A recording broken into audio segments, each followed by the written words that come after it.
Good morning, everyone. It's Brenda Quintana here, and it is Casing Tuesday, and it is also my Instacart day. And I have an ongoing struggle with Instacart. So this morning I'm looking at my cart, and a lot of my replacements, I always add replacements, they're just gone. So I had like a few minutes before my live, and I'm just like starting to put in my replacements again. And yeah, and then I realized, oh my gosh, it's time for my live, and I am here, and it is a great day. We are going to be copying a card today, and then I hope you will join me and copy the same card. And when we copy things, we give them a makeover too. So you don't have to use the exact same supplies unless you want to. So, Casing Tuesday is all about a specific card that we have chosen out of a Stampin' Up catalog, and we all give that card a makeover. So it's one specific card each week, and we have a Facebook group for that.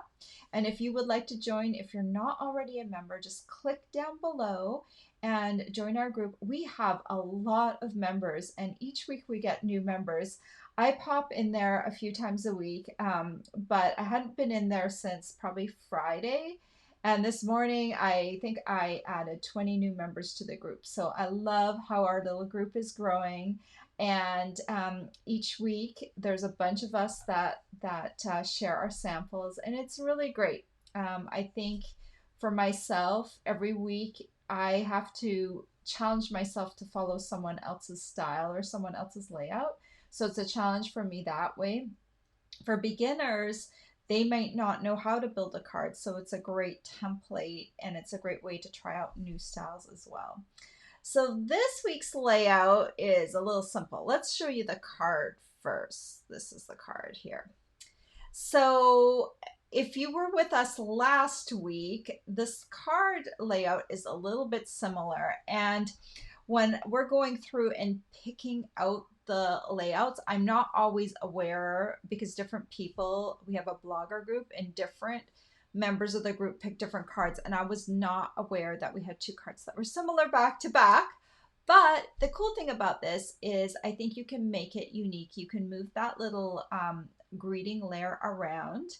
And this is actually a very simple card. And you could do something similar to what I did last week and use some designer series paper as they did here, and then just put a greeting on top.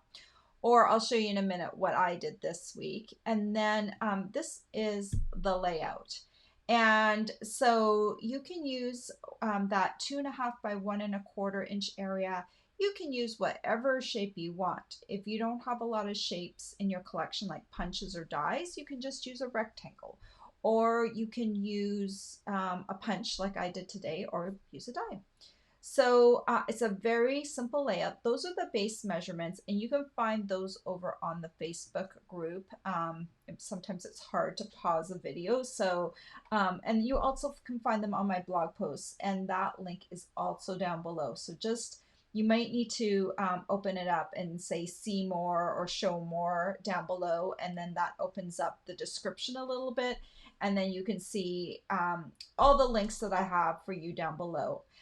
Including if you have any questions, please leave me a comment, and I'm always happy to answer your questions. And good morning to everyone who's joined me. I have a few people here. I have Amy from Washington. Hello, Amy. Amy's actually one of my team members, and she watches a lot, and I'm so thankful that she's here. I'm always happy to see her on here, but I'm looking at the time, and it's very early for her.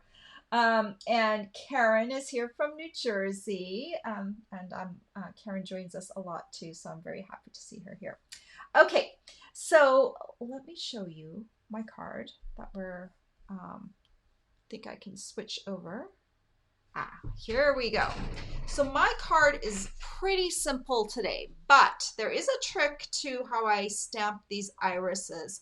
And I love that it's simple because, you know, I think anyone could stamp this card fairly quickly, but you just need to know how to do it, okay? And I'm using the Inspiring Iris stamp set, and this stamp set is continuing on onto our new catalog, and I love this set. Irises remind me of our house in Kelowna, British Columbia, where I grew up. And we had this big rock that my dad had pulled out of the yard, and it sat in our front yard.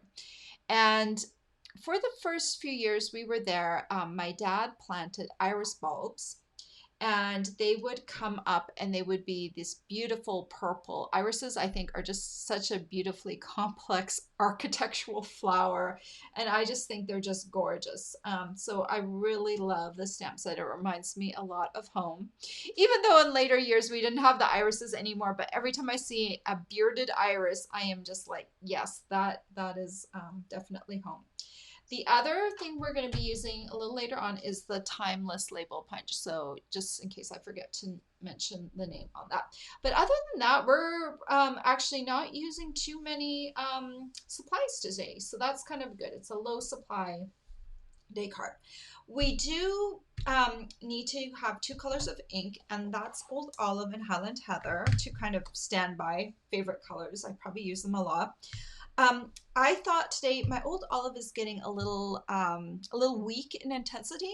So when I buy my ink pad, I always buy an ink refill. We sell ink refills for all the colors that we have. And I was taught very early on while stamping that always buy ink pad and an ink refill.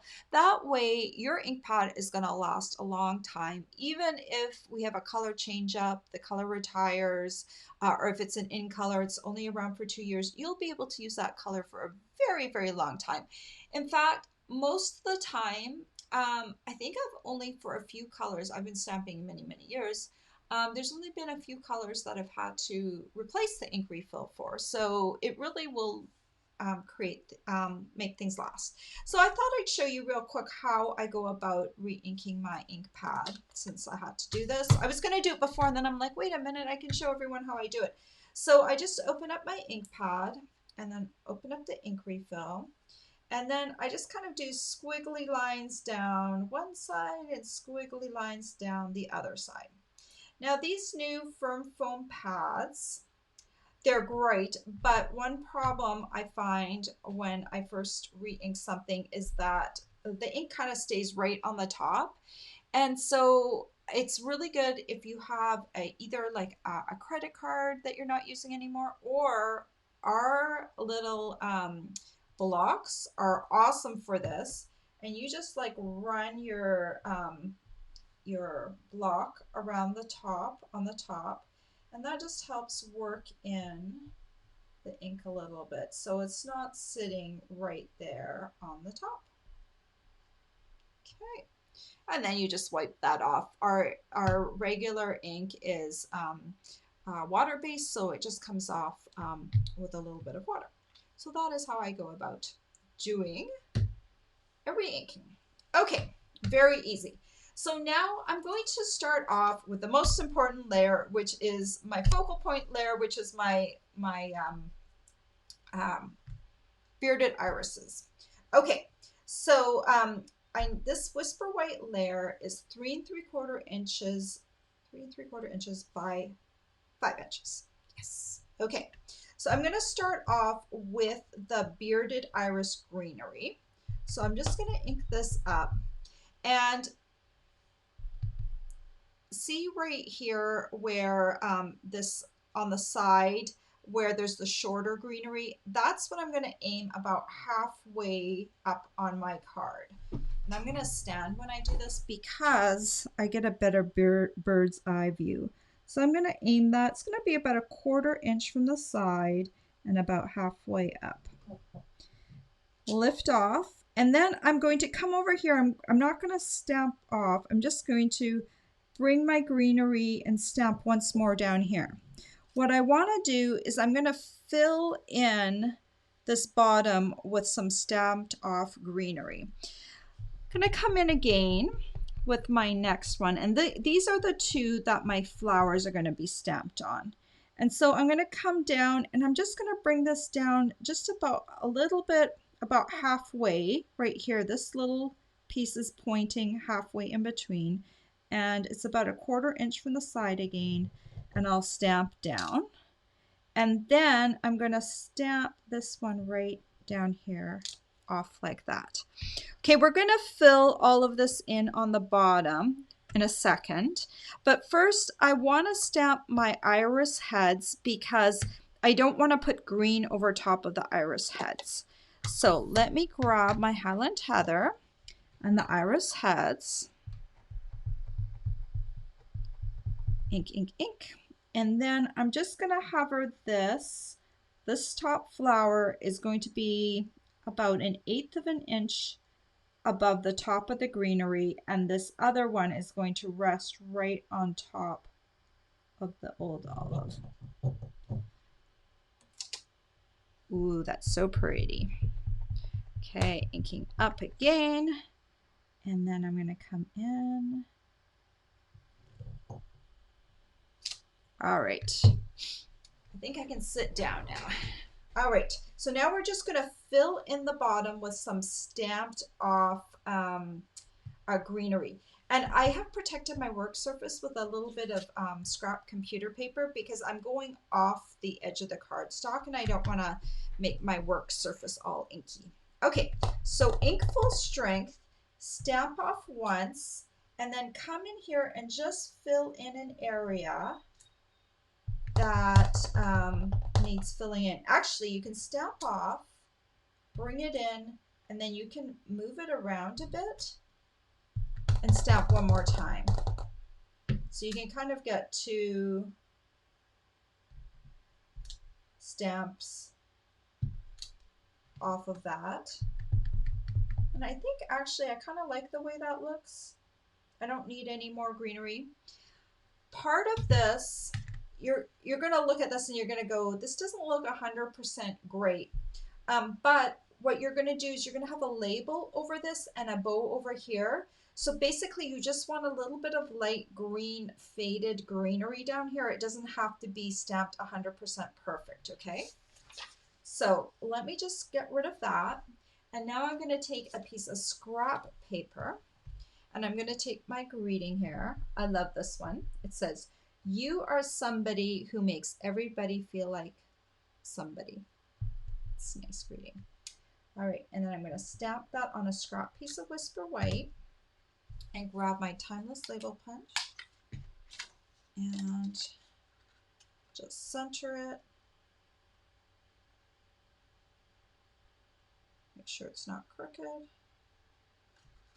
And then punch it out. And then always a good idea to move your ink pads or close them up when you continue working. And then we're going to need a card base, and this base is Highland Heather, and I have cut this to 11 by 4 1/4 and scored in half at the 5.5 inch mark. So just using one of the coordinating colors out of the ink. So basically, I kind of made myself a piece of designer series paper. The other one that was in the original card was a piece of beautiful designer series paper. But I just wanted to kind of pay homage to the original design, but I didn't want to use paper because a lot of the paper is selling out right now. And I didn't want to use a paper that if you liked it, you couldn't get anymore. So doesn't that look good? It just, once it gets glued down to the background, it just like it already, it looks so much better. And then I'm going to come in here and I'm going to adhere this down. And in the original sample, we had the floral, the label up top here, but I felt it was just so much better for this design that it's down here. So I took a little liberty with the sketch and I just moved it. And you can do that. If you post a card, no one's going to say, "Oh, you moved that greeting around." That's what this process is about. You have a starting point and you may have to make a few little edits along the way. All right, I already tied myself a little bow and I just need a little mini glue dot. This is the polka dot tool. If you don't have any of this polka dot tool, I just want you to know that this is one of the best ribbons to get because it doesn't take over your card. It is a little bit see-through, so the back drop of your card shows through, and it's very easy to tie. So I definitely recommend this ribbon. If you're looking for a neutral ribbon that will work on a lot of cards, this is a really great go-to ribbon. And it's no wonder it's been in the catalog. I think this will be the third catalog that it's in. So when it sells like that, when people will buy it over and over again, you know that it's a really good ribbon. Okay, so I'm sticking that down just above my greeting, and I'm going to take my scissors, trying to decide how much to trim off. Let's do a little first, and then I think I need to do a little bit more. All right. So you can see like it's there, but it's like barely there. And that is my card. And like, I think that's, that filling in the bottom with the green, just, it makes the tops of the flowers pop. It would have been nice if my stamp the green part of the stamp would have been longer, or if I had a different kind of greenery to fill in down here. But it doesn't really matter. It just took a few extra seconds to fill in some greenery down there, and it works really, really well. So that's a way you can extend other flowers that you have, right? So what do you think of that? Hello, I'm back. I'm back, and I'm going to read some of your comments. All right. Oh, and hello, Joanne from Virginia. And Karen says she loves the Inspiring Iris stamp set. It's a really good stamp set. I like it because it's got both. Now these are they backwards? No, they're actually the right way for you, hopefully. They've got words, and it's got greetings. So words and greetings. I mean images and greetings. So you've got two things that you can work with in here. I love having greetings that work with the images because that's another spot that you fill in on your card.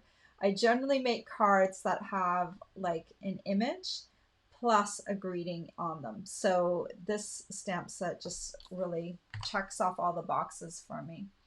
Karen says she has a big garden of irises. Aww. You're going to have to send me a picture of your irises because I think they're just gorgeous. They're like such a stately flower. They're just so pretty. Good morning, Linda from South Carolina. I'm glad you're here. Amy's thankful for the re-inking lesson. Oh, you've never seen anyone use a stamping block? I don't think I came up with that idea. I probably saw it somewhere. Someone was using a block, and I wish I knew who to give credit to, but who knows if even that was her original idea. But I saw someone re-inking with a block, and we have blocks on hand. The nice thing about blocks is they've got a really smooth surface, so you're not going to they don't have like sharp corners, so there's less chance of injury to your ink pad, to the foam surface. It's a nice rounded surface, so it's nice. And most of us have, if we're Stampin' Up customers or demonstrators, most of us have Stampin' Up blocks on hand, so it's like really easy, and then you just run them under cold water and they're good. Okay, let me just see. Oh, Karen's going to use the stamp set later today. Yay! Oh, irises are getting to bloom any day. I hope you send me a picture, Karen. That would be really cool. And good morning, Linda from New York. I'm so glad you joined me. And some of you will be joining me after the live, so I won't be able to say hello to you by name, but please leave me a comment, and I will pop in and say hi after the fact. So now what are you going to do today? You are going to have a look at the Casing Tuesday card, and you're going to try and make one yourself, because this is a really good exercise for you to do. And whether you post your card or not, I encourage you to post your card. But if you don't post your card, just do it for you and create a card using that layout. And it's a very good mental exercise for everyone. And so that's what you can do. If you haven't joined our group, remember you can join down below. And I hope you'll join it soon. I will check later today and make sure I get the new people all um, uh, registered into our group. Oh, good morning, Sarah. I'm so glad you're here. Sorry you're joining when I'm almost ready to go. And Catherine's here too, and she has that stamp set. Yeah, I love Inspiring Iris. I hope you guys, if you don't have it, it's a great stamp set. And if not, you don't have to use Inspiring Iris. Use whatever you have on hand. There's so many beautiful florals. I'm sure you probably have a floral stamp set, and maybe you can do something similar or use other images. There's many different ways to go about tackling this card. And if you're stuck for ideas, I suggest heading over to the Facebook group. I was the third card posting today. So by now, maybe there's a few more, but surely by the end of the day, we'll have everyone from our blogger group will have posted their samples. And that way you can get an idea of what else you can do. So um, Sarah says she'll rewatch. Oh, yeah, Karen. Karen, I'm so glad Inspiring Iris is not retiring, and we get another year with it. All right, guys. I hope you have a great day, and I hope you're staying safe wherever you are, whatever your state is doing. Just be vigilant and keep yourself as safe as you possibly can. And I will be back here with another Casing Tuesday card next week, and hopefully I'll have another tutorial for you later on this week. I'll do a YouTube live. All right. Have a great day, everyone. Take care. Bye-bye.